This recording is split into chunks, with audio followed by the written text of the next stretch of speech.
So student, आज हम लोग पढ़ने वाले हैं काइनेटिक थ्योरी ऑफ गैस के बारे में। तो देखिए, गैस जो होता है that is largely consist of large number of atoms. ठीक है, तो इंडिविजुअल या फिर बाउंडेड फॉर्मेट में भी एटम हो सकते हैं। जैसे बाउंडेड फॉर्मेट में अगर होता है तो हम उसे मॉलिक्यूल कह सकते हैं, राइट। तो इसको गैस को अगर किसी भी कंटेनर के अंदर फिल कर दिया जाए so it occupy that entire volume, right. और वो जो मॉलिक्यूल होते हैं उस कंटेनर के अंदर सिर्फ रहते ही नहीं बल्कि वो उस कंटेनर पर प्रेशर भी जनरेट करते हैं। तो हमें ये सारी चीज़ें उसमें पढ़ना है। यूजुअली देखिए, टेम्परेचर भी इसी मॉलिक्यूल के स्पीड पर डिपेंड होती है। ये हम काइनेटिक थ्योरी ऑफ गैस में पढ़ने वाले हैं। देखिए, नाम से ही आपको पता चलने वाला है this is kinetic theory of gas. यहाँ पर हम लोग काफ़ी सारी चीज़ें अज्यूम करने वाले हैं और उस अजम्पशन के बेस पर हम लोग इस थियरी को डेवलप करते जाएंगे। तो देखिए, इसको जानने के पहले हमें सबसे पहले ये जानना चाहिए कि एवोगैड्रोज नंबर क्या होता है। तो एवोगैड्रोज नंबर, ठीक है, जैसे कि मैं मान के चलता हूँ मेरे पास कोई एक दो तीन कंटेनर है। जैसे यहाँ पर एक कंटेनर है, ये दूसरा कंटेनर है और तीसरा कंटेनर है। ऐसा मान के चलिए कि इसका वॉल्यूम V है, इसका भी वॉल्यूम V है, इसका भी वॉल्यूम V है। ठीक है, मैंने जो टेम्परेचर मेंटेन किया, T मेंटेन किया, यहाँ पर भी टेम्परेचर T मेंटेन किया और यहाँ पर भी टेम्परेचर T मेंटेन किया। तो ऐसा देखा गया है कि इसके अंदर मान के चलिए कोई गैस है, गैस A भरा हुआ है, इसके अंदर कोई गैस है तो गैस B भरा हुआ है और इसके अंदर जो गैस है वो गैस C भरा हुआ है। तो देखा क्या गया है, या फिर एवोगैड्रोज ने जो सजेस्ट किया है वो क्या सजेस्ट किया, देखिए यहाँ पर वॉल्यूम तीनों का अगर आप देखोगे तो तीनों का वॉल्यूम सेम है। ठीक है, कंडीशन भी सेम है, मतलब मैंने टेम्परेचर जो माना है वो टेम्परेचर भी सेम है। और उसी तरीके से जो प्रेशर अगर कैलकुलेट किया जाए तो प्रेशर भी इसके अंदर जो मिला है वो प्रेशर भी सेम मिला है। देखिए, ये तो प्रेशर तो कैलकुलेट किया गया with the help of device. तो इसके अंदर जो अलग अलग गैसेस है, तो देखिए इसके अंदर अलग गैस है, बी के अंदर जो होगा वो अलग गैस होगा, या फिर सी के अंदर अगर आप देखते हो तो वो अलग गैस होगा। तो एवोगैड्रोज ने जो प्रूव किया है वो चीज़ ये था कि इसके अंदर देखिए भले ही गैस अलग हो लेकिन इसके अंदर जितने नंबर ऑफ एटम्स या मॉलिक्यूल है उतने ही नंबर इसके अंदर भी होंगे, उतने ही मॉलिक्यूल्स इतने इसके अंदर भी होंगे। तो कंडीशन ये है कि एवोगैड्रो का जो सजेशन था that all gases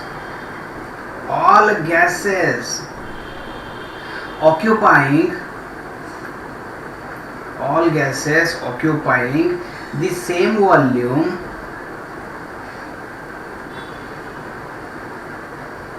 under same condition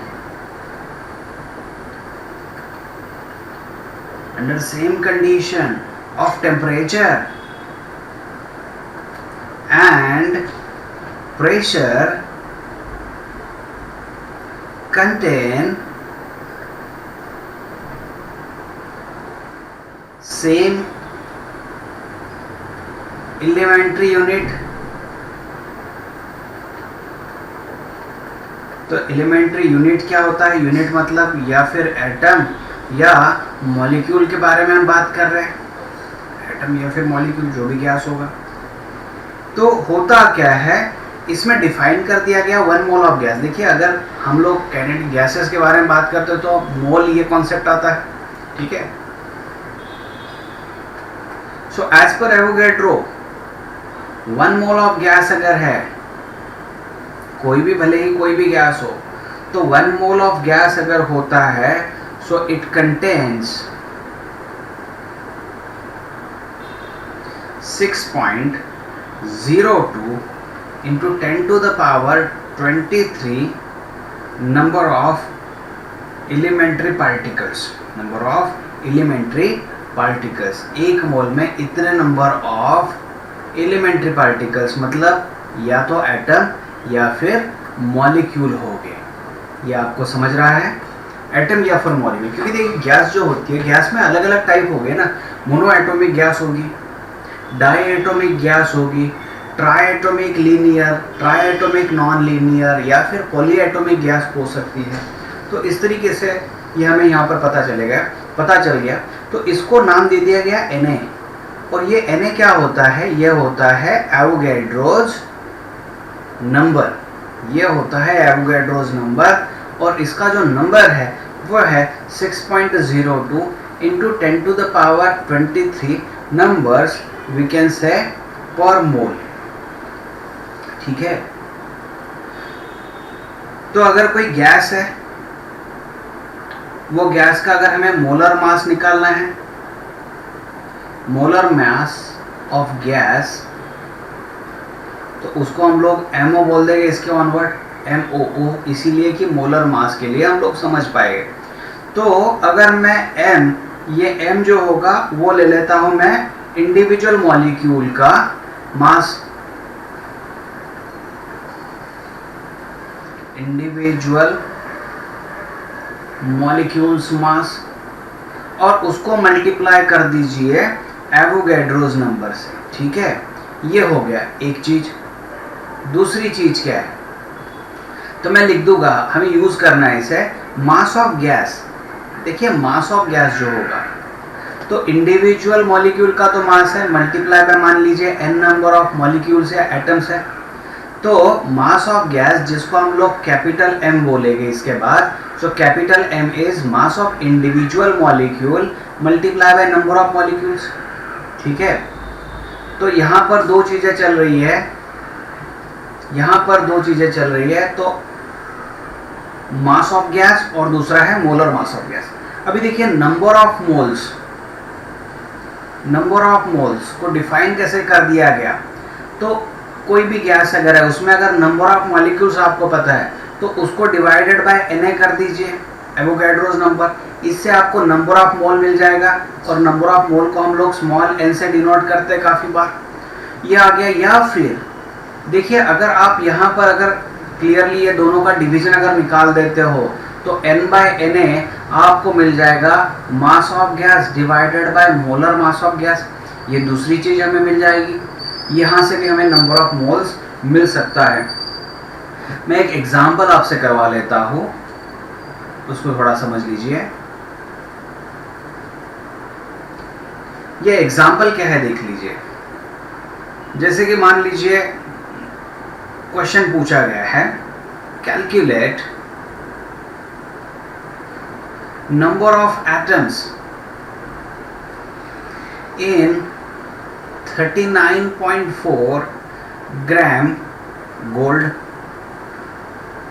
और गोल्ड का मोलर मास जो दिया गया है, मोलर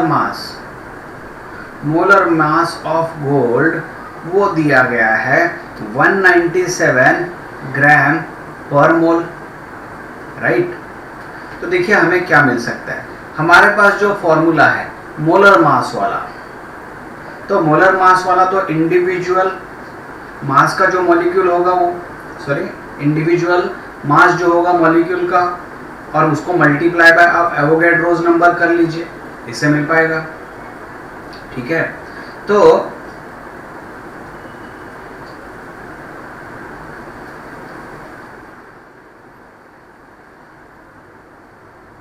हम किस तरीके से इसको सॉल्व कर सकते, देखिए अगर 197 ग्राम है तो 197 gram contains 6.023 10 to the power 23 atoms, ये बराबर है 197 ग्राम। अगर देखें तो पर मोल दिया गया ना, और एक मोल में तो इतना एटम्स होता है, राइट है। तो 197 ग्राम में इतने एटम्स है, तो 1 ग्राम कंटेंस, ये जो होगा 6.03 10 to power 23, उसको डिवाइड बाय कर दीजिए आप 197। ठीक है, इसमें नंबर ऑफ एटम्स आपको मिल जाएंगे, इतने एटम्स हो गए इसके पास। तो अभी करना क्या है, इसी स्टेप को हम लोग थोड़ा बढ़ा देते हैं। तो 39.4 ग्राम कंटेंस, तो ये आ जाएगा 39.4 जो होगा उसको मल्टीप्लाई बाय, खाली ऊपर की वैल्यू कर दीजिए आप 6.023 10 to the power 23, और उसको डिवाइडेड बाय जो था 197, ये आ गया आपके पास नंबर ऑफ एटम्स। ठीक है, अगर इसको आप सॉल्व कर देते हो तो फाइनल आंसर हमें मिल सकता है, और ये होगा 39.4 ग्राम कंटेन्स। ये गोल्ड के बारे में बात हो रही है, तो इट कंटेन्स, अगर कैलकुलेट कर देते हो, या आपका पार्ट है कैलकुलेशन कर लीजिएगा एक बार, ये आ गया 1.20 10⁻23 एटम्स। ठीक है, तो इस तरीके से इसे सॉल्व करना होता है। तो यहाँ पर हालांकि कैलकुलेशंस का पार्ट ज़्यादा आ गया है, अदरवाइज कॉन्सेप्चुअली बहुत इजी पार्ट है। चलिए हम लोग हमारे काइनेटिक थ्योरी ऑफ गैस पर आते हैं। इसके पहले वाला जो मैंने डिस्कशन कर लिया, उसमें सबसे इम्पॉर्टेंट हमारे लिए नंबर ऑफ मोल वाली चीज़ होगी, जिसमें आप लिख सकते हो n डिवाइडेड बाय Na, या फिर mass of gas divided by molar mass. अब यहाँ काइनेटिक थ्योरी ऑफ गैस को पढ़ते वक्त हमें कुछ अजम्पशंस पर काम करना है।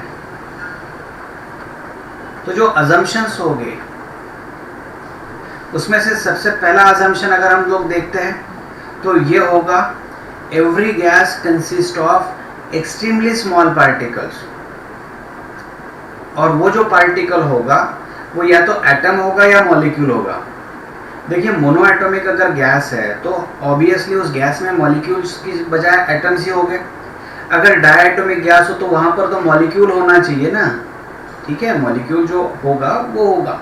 तो चीज क्या है, every gas consist of extremely small particles known as molecules, और उसका जो साइज होगा that size is negligible in comparison to intermolecular distance.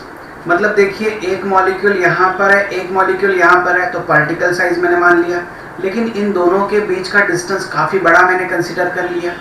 ठीक है, तो comparable to the intermolecular distance इनका साइज बहुत छोटा होगा। दूसरी चीज जो है, जो जितने मॉलिक्यूल्स है, all molecules of given gas are all identical. ठीक है, जो मॉलिक्यूल्स हो गया ऑफ ए गिवन गैस बताया मैंने, are all identical but are different than those of another gas. दूसरे गैस से तो ऑब्वियसली डिफरेंट मान के ही चलना पड़ेगा। तो यहाँ पर देखिए मॉलिक्यूल्स जो हो गए गैस के, जो हो गए जिस गैस के बारे में हम लोग बात करेंगे, उसके सभी मॉलिक्यूल जो हो गए वो आइडेंटिकल होना चाहिए, स्फेरिकल होना चाहिए, रिजिड होना चाहिए, और परफेक्टली इलास्टिक पॉइंट मासेस होने चाहिए। परफेक्टली इलास्टिक पॉइंट मासेस होने चाहिए। ठीक है, then next assumption is volume of molecule जो होगा, वॉल्यूम ऑफ मॉलिक्यूल जो होगा that is very negligible in comparison to the volume of gas, in comparison to the volume of gas. मतलब यहां पर देख लीजिए इस कंटेनर के अंदर गैस है, लेकिन मान लीजिए इस कंटेनर के अंदर सिर्फ ये 3 ही पार्टिकल है, तो अगर 3 पार्टिकल का मिलाकर मैं टोटल वॉल्यूम ऐड करा लेता हूँ, इन तीनों पार्टिकल का जितना वॉल्यूम होगा वो उनका वॉल्यूम मैं जोड़ देता हूँ यहाँ पर, तो सिर्फ इतना बनेगा। लेकिन ये बॉक्स का वॉल्यूम तो काफ़ी बड़ा है। तो यहाँ पर जो बताने वाली चीज़ है वो ये है कि volume of molecules is negligible in comparison to the volume of gas. देखिए इसमें तो पूरा गैस भरा है ना, लेकिन गैस किस चीज़ से बना होता है, मॉलिक्यूल से बना होता है, and these are in random motion, तो एक दूसरे के नज़दीक नहीं होते हैं। काफ़ी सारा जो स्पेस होता है वो एम्प्टी स्पेस होता है बीच वाला। तो यहाँ पर मॉलिक्यूल्स के बारे में अगर बात करें, जैसा अगर ये कंटेनर ले लिया जाए तो परसेंट वाइज अगर निकाला जाए तो volume of molecule is nearly 0.014%, 0.014% of volume of the gas. मतलब इस कंटेनर को और इन तीनों पार्टिकल के वॉल्यूम को मिलाया जाए, सॉरी इस पूरे कंटेनर का वॉल्यूम और इन तीनों का वॉल्यूम, इसको कंपेयर कर दिया जाए तो ये वॉल्यूम जो है करीबन इतना बनेगा। ये एक स्टैटिस्टिकल नंबर है। ठीक है, उसके बाद डेंसिटी जो होगी गैस की, जो गैस की डेंसिटी होगी, it is constant at all points, it is constant at all points of the container. यहाँ कहीं पे भी आप मेजर करो, मान लीजिए मैंने ये सिर्फ रिप्रेजेंटेशन करने के लिए डायग्राम निकाली है, लेकिन डेंसिटी जो होगी गैस की वो क्या होगी, कांस्टेंट होगी। उसके अलावा ये जो मॉलिक्यूल्स है, these all obey Newton's laws of motion, ये सभी के सभी न्यूटन्स लॉज ऑफ मोशन को क्या करते हैं, फॉलो करते हैं। और उनकी मोशन जो होती है आइसोट्रोपिक होती है।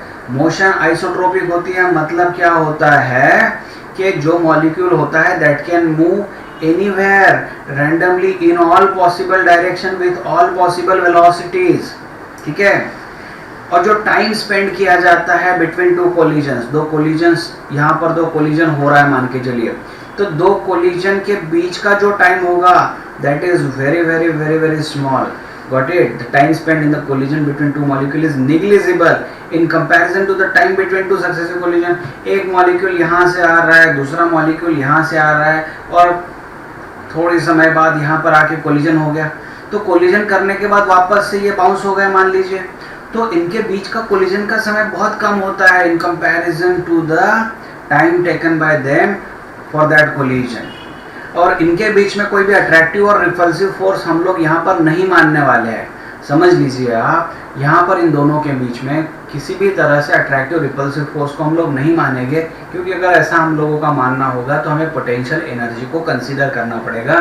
But right now we are dealing with kinetic theory of gases, तो ये पार्ट हमें आइडियल सिचुएशन के हिसाब से मानना है, ठीक है। और जो मॉलिक्यूल हो गए ये कॉन्स्टेंटली कोलाइड होते हैं, ये कोलिजन एक दूसरे के साथ भी करते हैं, उसके अलावा कंटेनर के साथ भी करते हैं। इसी का मतलब ये हो गया, ये मॉलिक्यूल जब कोलिजन करेगा इस वॉल पर बाउंस होके ये वापस इधर आएगा, तो इसी का मतलब हो गया इसका वेलोसिटी का अगर आप डायरेक्शन देखोगे वो चेंज हो गया, तो वेलोसिटी का डायरेक्शन वाइज अगर चेंज होता है तो भी देखिए चेंज इन मोमेंटम होगा, उसका स्पीड भी अगर चेंज होता है तो भी चेंज इन मोमेंटम होता है। अगर चेंज इन मोमेंटम है इसका मतलब फोर्स है, फोर्स है इसका मतलब प्रेशर है। इस तरीके से हम लोग प्रेशर वाले कॉन्सेप्ट पर आने वाले हैं।